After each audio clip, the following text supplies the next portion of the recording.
Yo.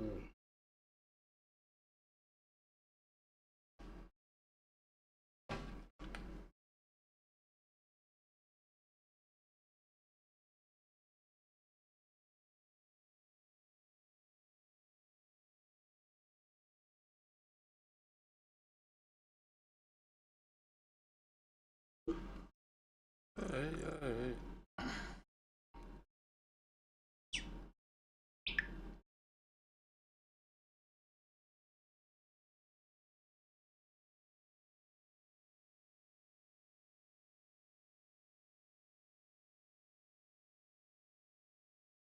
Check my volume. Mic check 1, 2. Check my volume. Check my volume. Mic check 1, 2.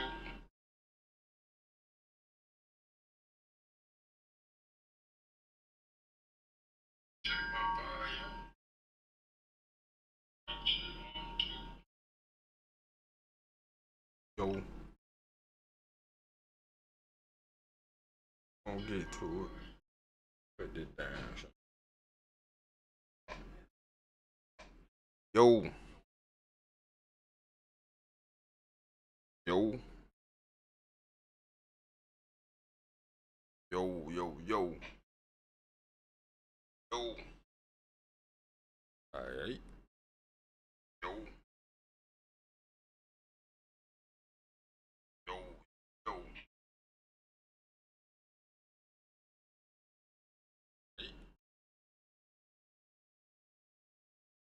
Get everything shit out. Gator rocking.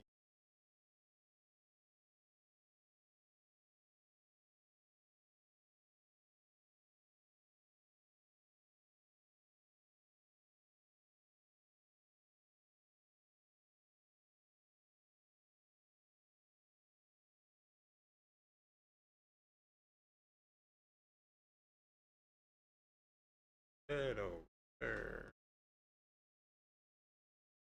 Pull other.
Alright, man, let's get to it. I'm trying to find a video on my other page.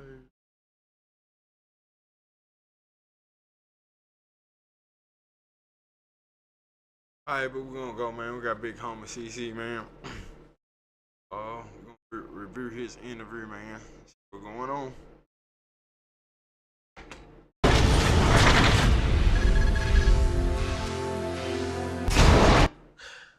All right, now, bodyguarding, you probably get like a lot of crazy fans and, people running up on celebrities, man. Recently, Kevin Gates, did you see the video where the YouTuber kind of trolled him and Kevin Gates lost his cool and hit the YouTuber?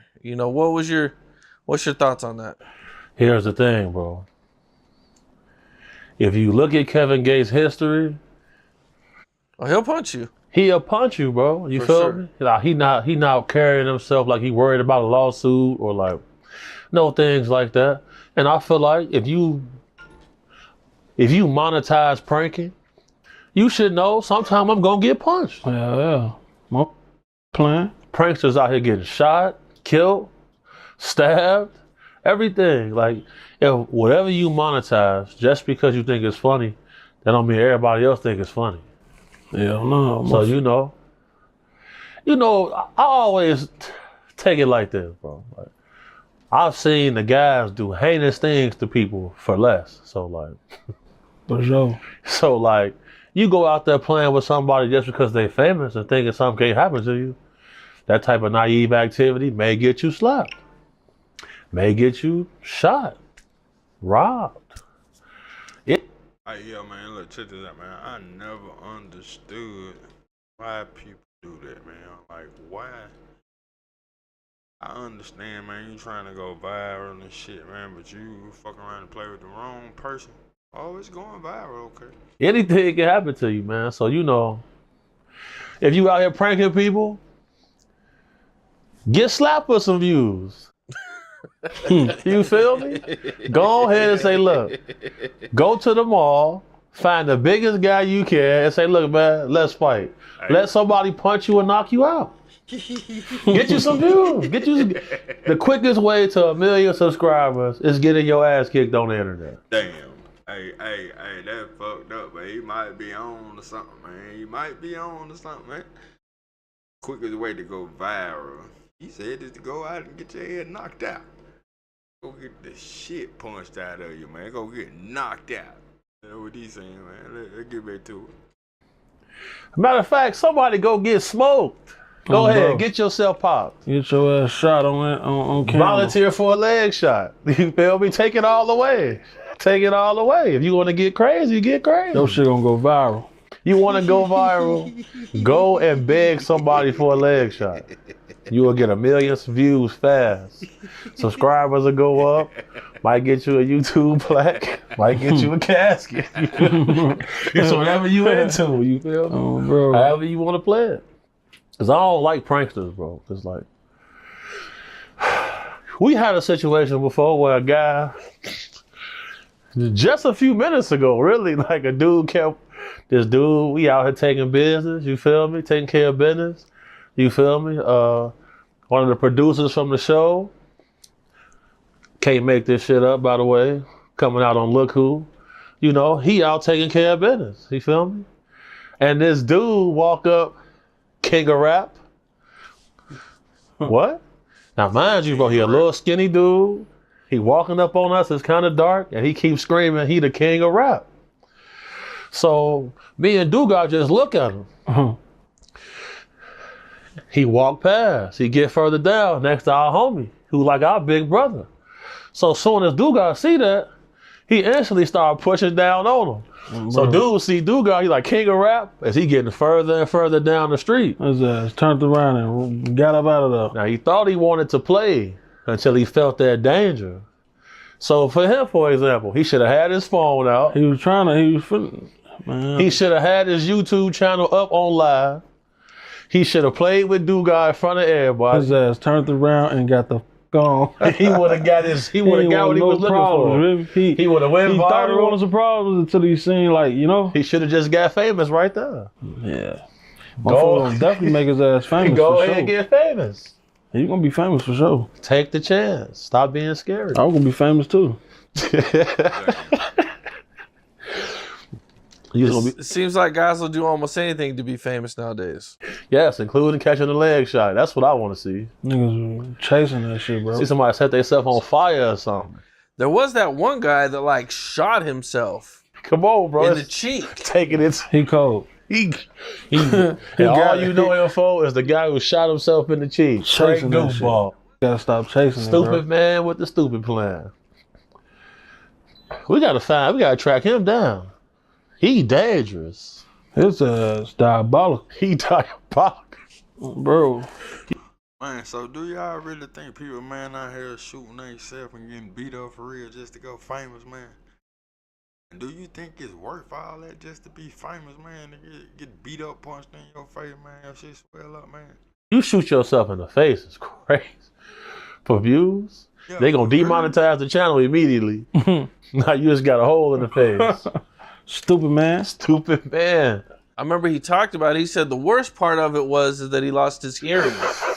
It wasn't even the shot in the cheek, it's because he had the gun Bro, right here, and the loud ass noise made him deaf in the one ear. Bro, I'm tired of this shit. Nigga shot himself for some views, G. He crazy. Burst this eardrum. What's up? This is Cam Capone. Shout out to Cam Capone, man, but oh man, that's not it. Oh man, that's not it. Y'all doing that just to get famous, man. I don't know what's wrong with y'all people, man, and y'all need help for real. But I dig it. Some of y'all really need help though. Man. Huge news. You can get a son of for just $3. Wait, I said son of Right here, man. It's the talk of the day. LeBron James and Stephen A, man. And what really happened, man. Out here on the court, man. Take on this Feel Good Friday. Thank you for being with us. Obviously, Stephen A, an incredible game last night in LA. You were in the building, and we'll get to what that means for the Lakers and Knicks in just a moment. But S.A., there was a moment in the game that we want to address.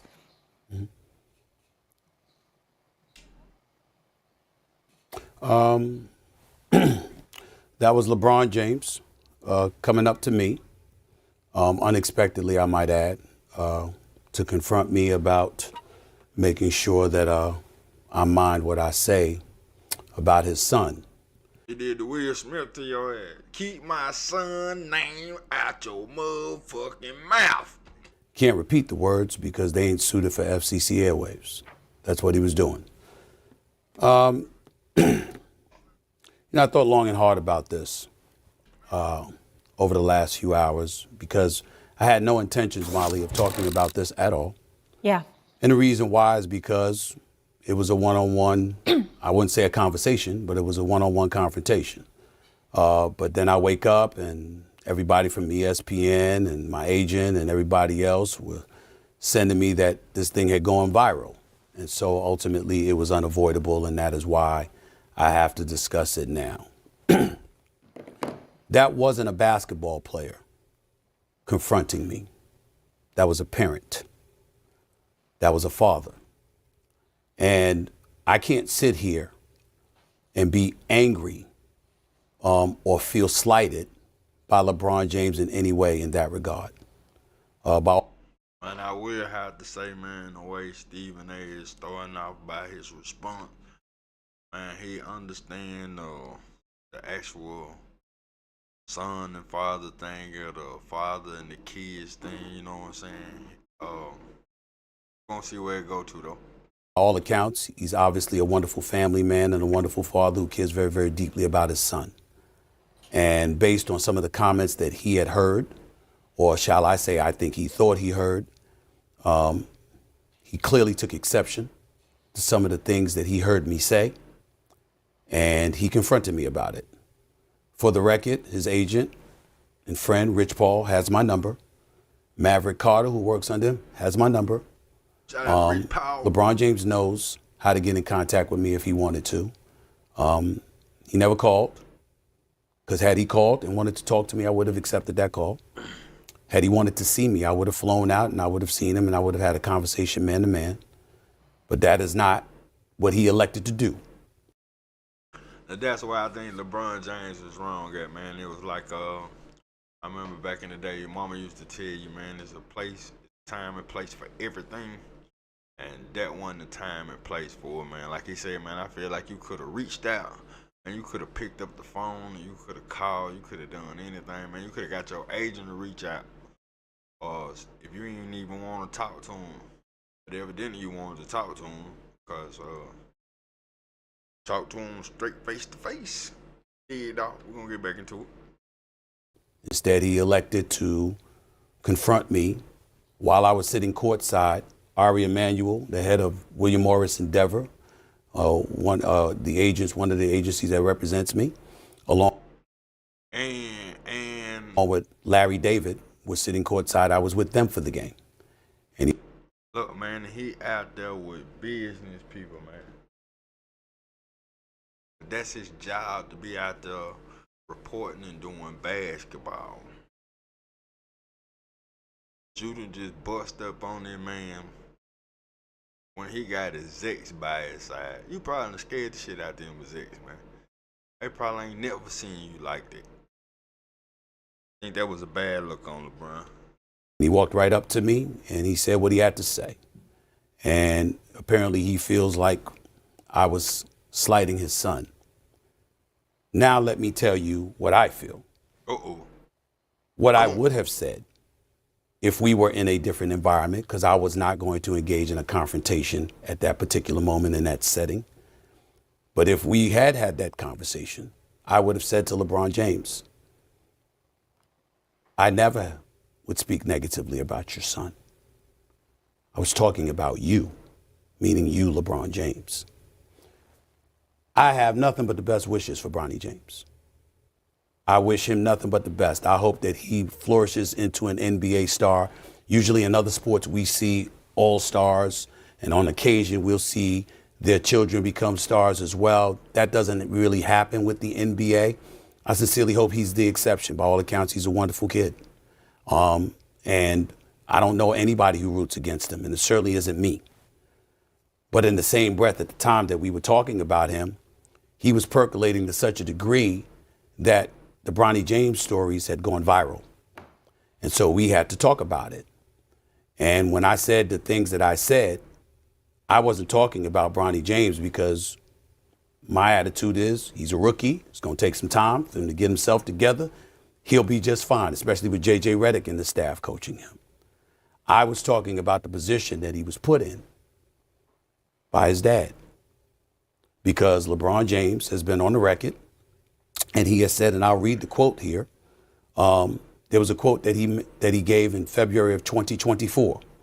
Hold up, man. I feel like LeBron should have knew that this was coming, though. Because, he kind of forced his son in the NBA. He kind of got, like, pulled a power move to get his son in the NBA. You know? So, hey, like, because he was like, he going to play for whoever. But he said he going to play for whoever dropped his son for a year. He going to play basketball with his son. That was his main goal. So he knew what predicament he was putting his son in. If his son wasn't just the best. But Bronny been showing out lately. I'm saying all the reporters been giving him praises. So I don't know. I'm see where they're going to go. The work and results will ultimately do talking, no matter what the size. If y'all don't know, he doesn't care what mock drafts say. He just works, earned, not given, etc., etc.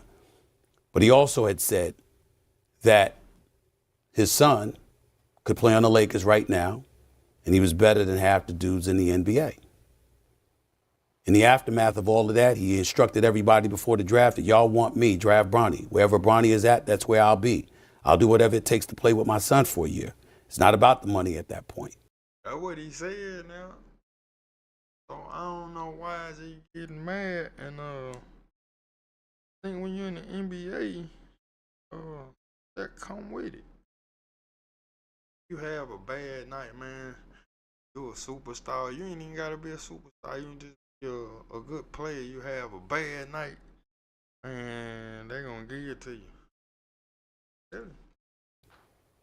My point months ago was that because of who you are, one of the top 2 players in the history of basketball, in my estimation, there's an immense amount of pressure that comes with that for his son.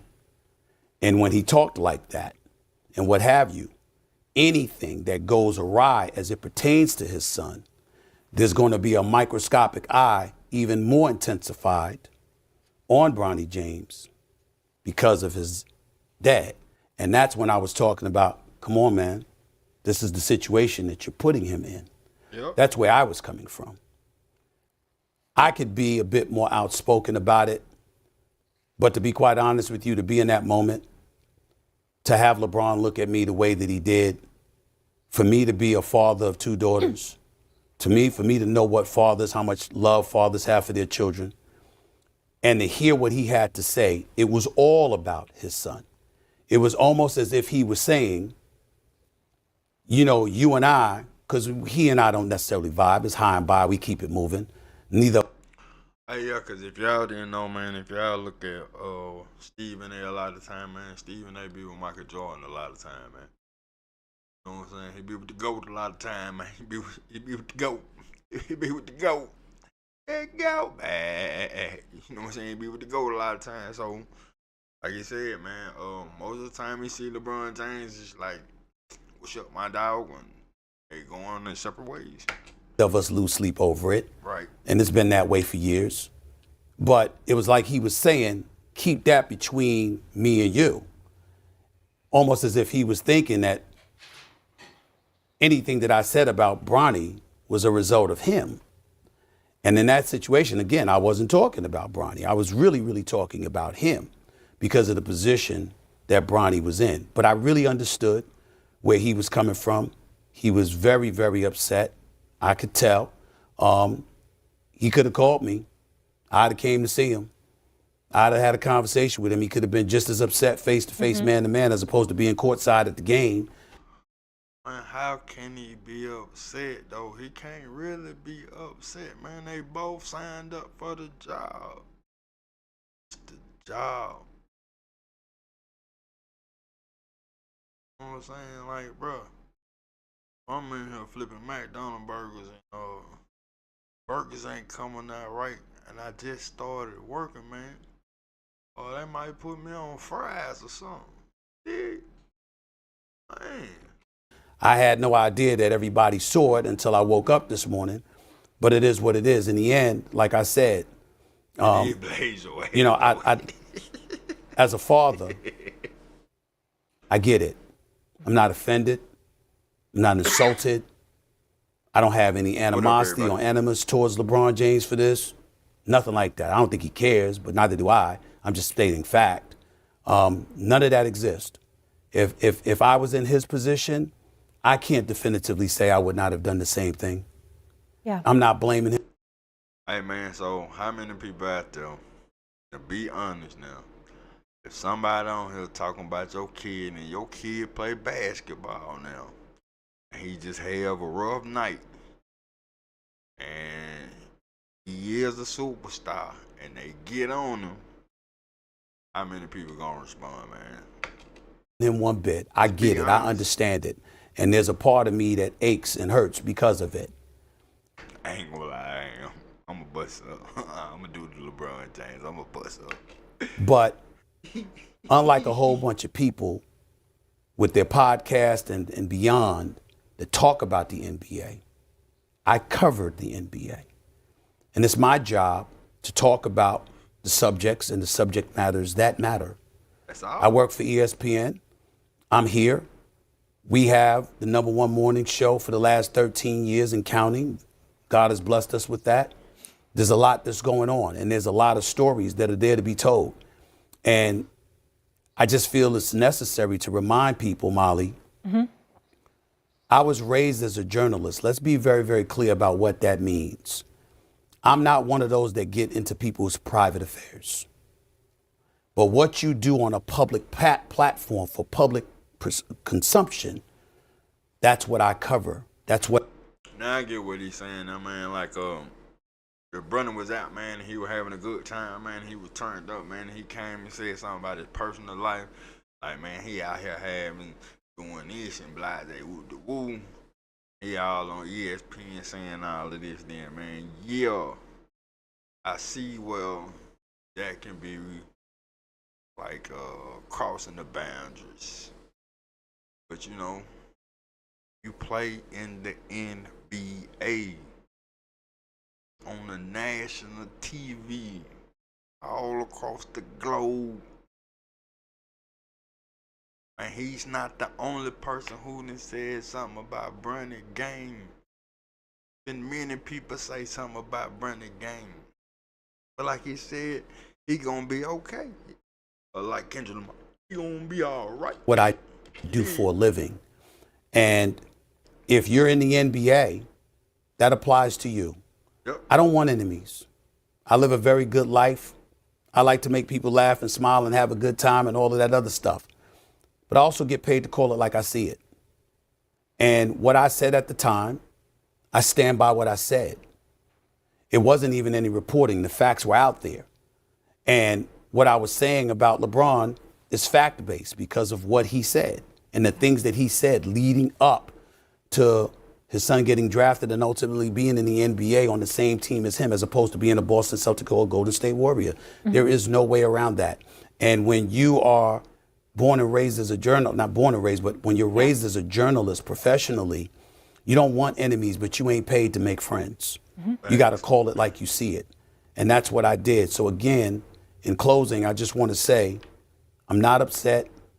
I don't care. I wish that it wasn't in that kind of atmosphere. I wish it was in a private setting. Yep.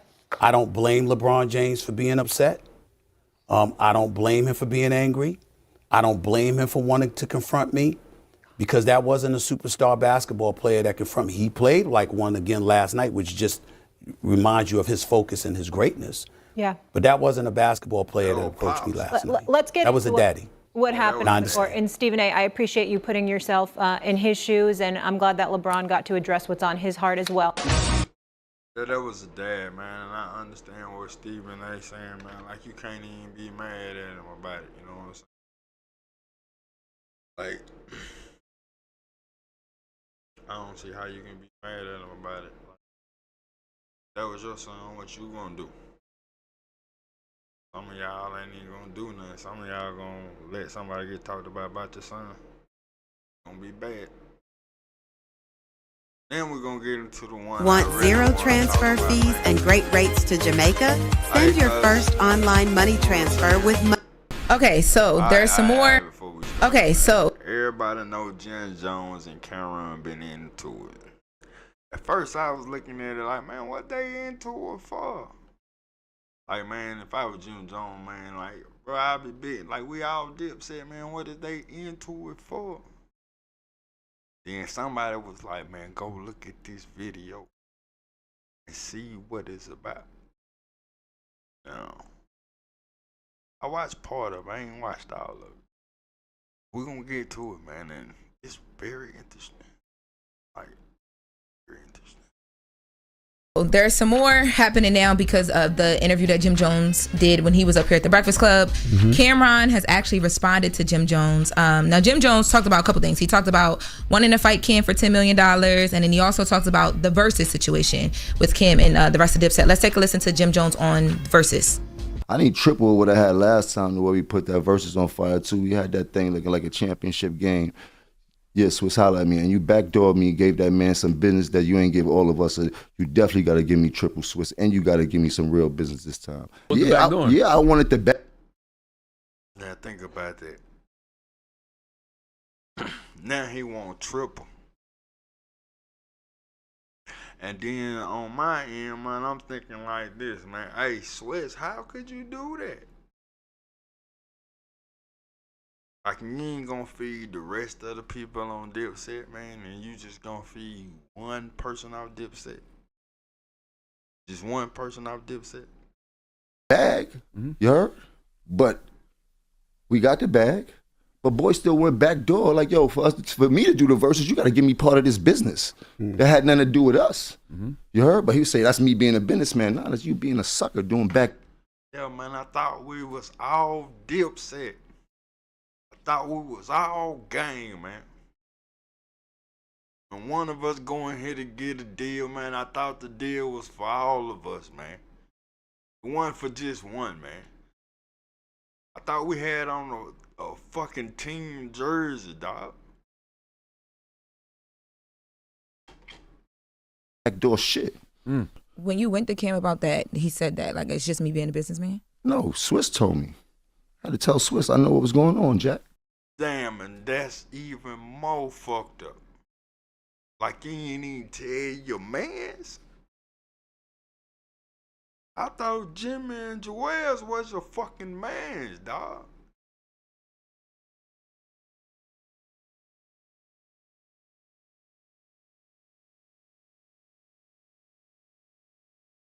Man. Call Swiss on the line, he'll tell you. I did bad. How did you find out about it then? Because I found out about a lot. So Kim has responded. Man, He it's responded. all up, man. Just imagine, man. We on the same team, man. Like, bro, we on the same team. Man, we get paid for a show that we do. Then there's one nigga on the team, man.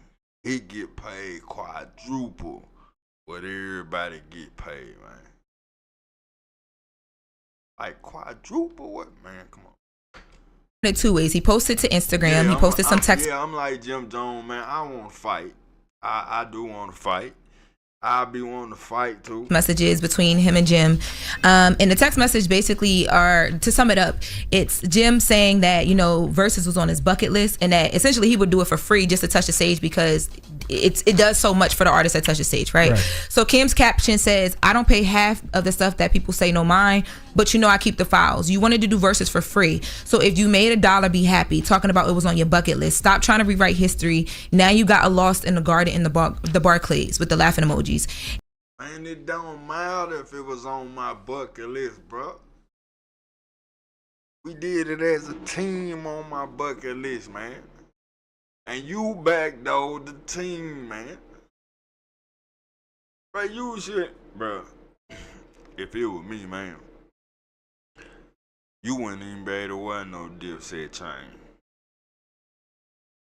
I'm just gonna be honest, man. Like, bro, you wouldn't even be able to wear no Dipset chain, bro. After you done the whole group like that, man, done us like that, bro. And y'all not eat, and your homies not eating unless they came with their own bread. The boy Sugar Dugger got more money than you, and let's bet 10 M's on that. Go get Handsome a car and a crib in Jersey or something. I'm done for now. So then, it is what it is. Aired this morning. This actually aired about, I would say, like 20-30 minutes ago. But then you was just up here apologizing to Ocho, because you had to apologize because your money wasn't that long, man. Your money was little, your money wasn't that long. He put you in your place and you had to get back up here and apologize to them folk, man. But I ain't know you went and done some shit like that, dog. Like, shit is unbelievable. Like, you really backdoored your mans then. Like, the man ain't supposed to be. Y'all came up together. Like, bro, like, man.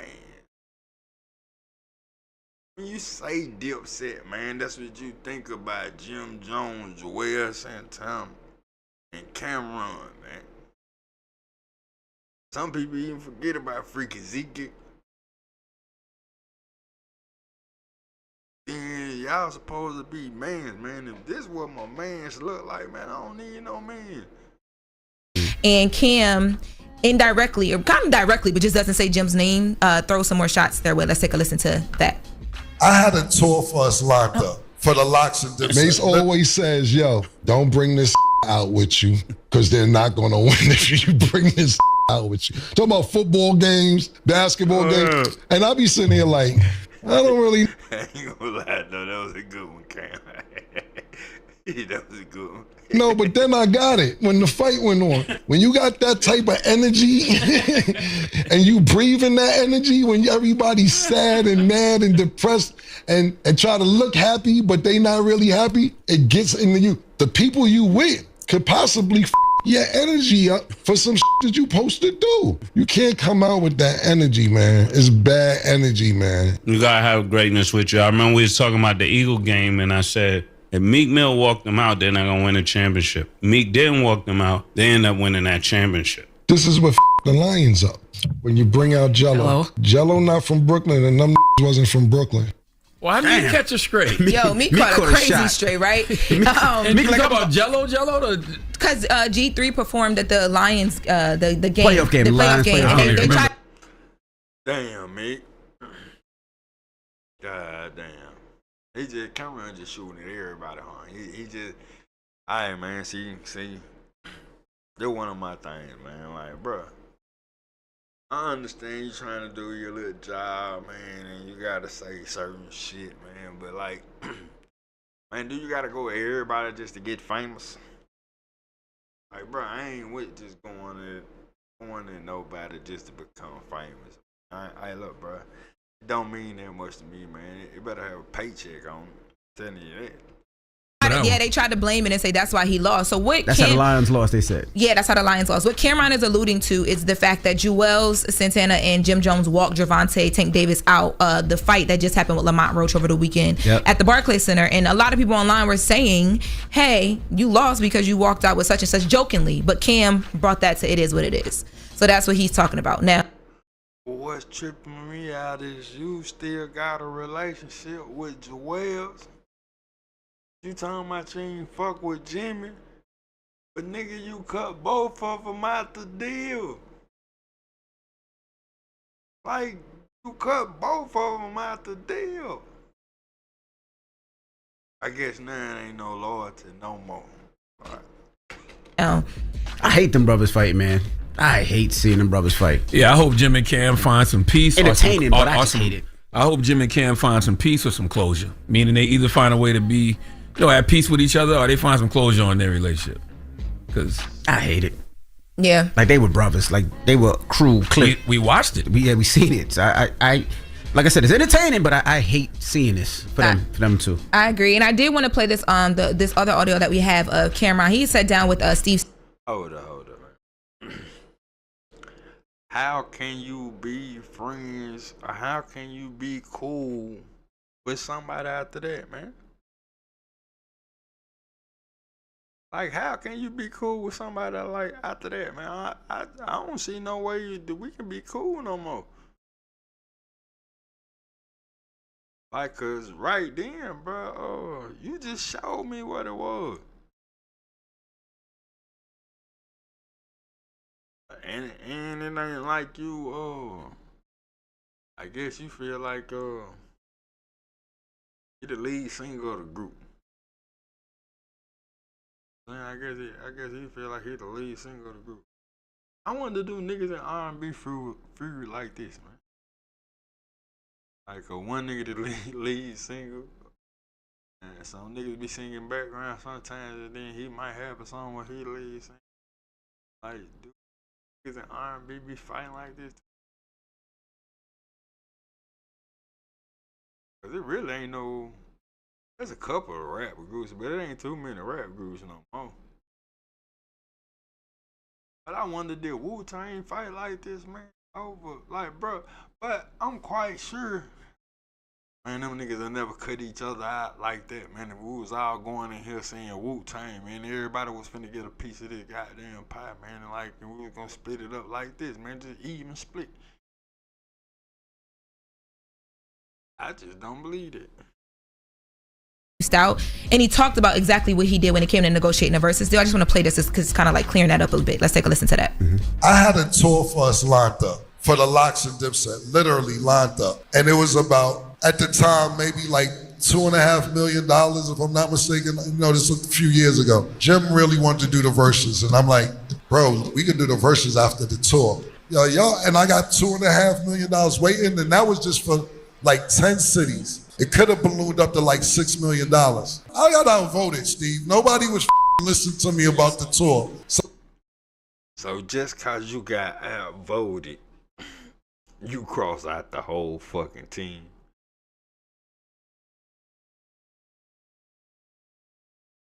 Bruh, cause it made more sense to goddamn do the verses and build up like how the verses was, and then go on tour.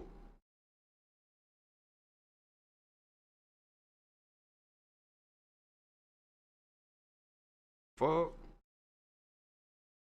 Made me feel like Gorilla. Go back and do it. Fuck.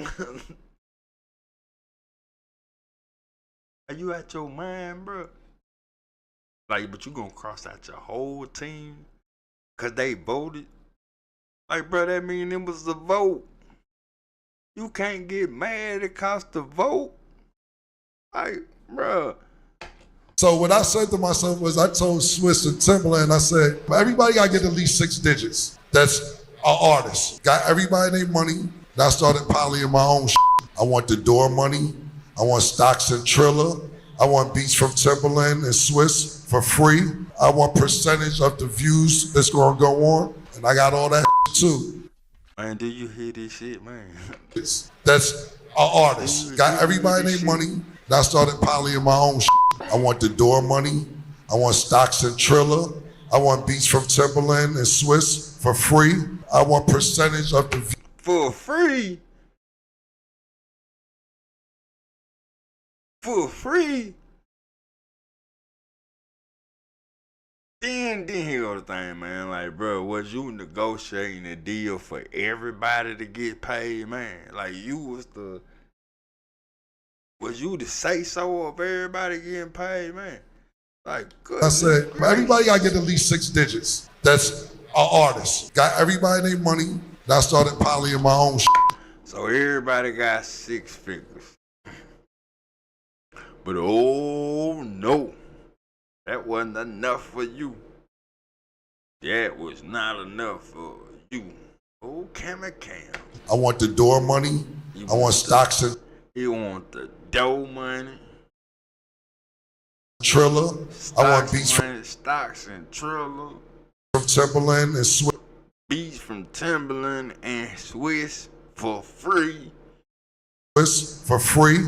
I want percentage of the views. Percentage of the views on how many of the views you do on YouTube. Gonna go on, and I got all that too. And he got all of it.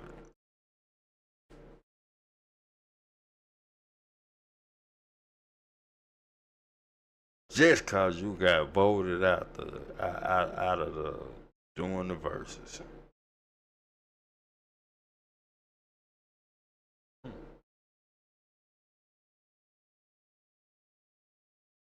And y'all call this your man's man? So basically, the way that it sounds to me is like, they missed the tour, so that he was just trying to make what he could off of them doing the versus situation or whatever. But yeah, to y'all point, the back and forth with them is kind of crazy, especially the shots at the Barclays thing. I'm like, dang. Does this still happen if Dipset wins against the Locks on that fateful versus night? Yes. I don't think so. I think so. You think so? I don't. I think so. Why you think so? Yeah, it still happen, man, cause you backdoored me, man. Like, man, you crossed me out. Like, bro, I got paid, but you crossed me out the whole play that you played. Like, I feel so played. I feel so, like, bro, yo, we're gonna have to squabble, like Kendrick say, we're gonna have to squabble up, boy. We're gonna have to squabble up. Like, goodness gracious, man. Then you wonder why people don't be trusting people, and boy, Lord have mercy, man. I don't think they were seeing eye to eye even during that night. But you realize the Versus story has a lot to do with all of this. You do realize that. Like, we played 3 clips just now, and 2 of them were about Versus. But this happened before that. They weren't seeing eye to eye before Versus. But I feel like something else happened that night that really set it off forever. We talked about that in the interview too. I asked him, like, yo, it seems like y'all are at least cordial publicly before the verses a little bit. Then verses happened and it was like shots is just everywhere coming from each side. Well, Jim also said that in our conversation. He said, and I'm paraphrasing here, he was like, he can't get over getting booed at the Garden. That Cameron couldn't get over that. Yeah. But it got to be more than that. I thought it was the conversation when Cam interviewed 50, and that's what I thought reunited it. Because before that, they weren't seeing eye to eye, but it was quiet. But after that interview, fireworks. Man, I don't know how y'all trying to downplay this, man. Like, bro, we can never see eye to eye again. We can never be cool again, man, after that, man. And then you ain't even tell us. You ain't even give us one clue. Like, bro, this was going on, man. And since we didn't get the tour and y'all voted me out the tour, I felt like I needed some more money, so, man, I went and done this on the verses, man, and I told them to give me this for my part of the verses. You know what I'm saying? Like, but my thing is, bro, we all wear the same jersey. Like, when I put on my shirt to go out here and get ready to perform, man, my shirt say the same, like the Cavs put on the jersey, man, they say Cavs across the front, man. When I put on my jersey to go out here on stage, man, my jersey say Dipset across the top, man. Like, man, I thought we was on the same team for all of us to win. That ain't all of us winning, man. That's you winning. That's selfish as hell. Works. I mean, big fireworks You happening. meant reignited. Yeah, They reignited. Yeah, to the public. The fireworks been happening so much. I don't know. Hey man, I wish them brothers peace, man. Or closure. One of the two. And leave Meek alone. Poor Meek. I need to know the backstory about the Meek thing. Meek What ain't is up bothered with Meek? nobody, Nah, man. really, that's the backstory. What happened with Meek and James Mace? and Knight. I don't know. I do. Meek minding his business. This is Yo, it's uncalled for. Meek gonna get on Mace. Twitter. Let me see. Did he tweet already? He ain't hear that yet. All right, that's it. All right, well, that was the mess. All right, well, let's get to the People's Choice Mix. Get your request in 800-585-1051. And also, this hour, well, last hour, I should say, we played our interview with Angie Stone. Rest in peace, Angie Stone. If you haven't heard it, go to our YouTube page. Definitely check it out. It's a great interview. It details her life, how she started, what she wanted to do. It's a lot of history in that interview. Definitely check it out, all right? It's The Breakfast Club. Good morning. Wake that ass up early in the morning. The Breakfast Club. All right, man, I'm finna get ready to get out of here, man. But look, man. Hey, man, don't you be like Cameron out there, man. Oh. You on the team, man. Be on the team, man. See, this what Black Sam was talking about, man. Like this type of shit right here. This is what Black Sam was talking about right here. Like, bro, you'll be all on the internet and all of that stuff. Man, you'll let them talk behind my back. Man, it'll be you who cross me. Man, then you'll come back in my face and play like you ain't never done nothing and we supposed to be cool and whatever, man. Man, y'all stay on your pivot out there, man. Hood certified, man. Got this thing, man.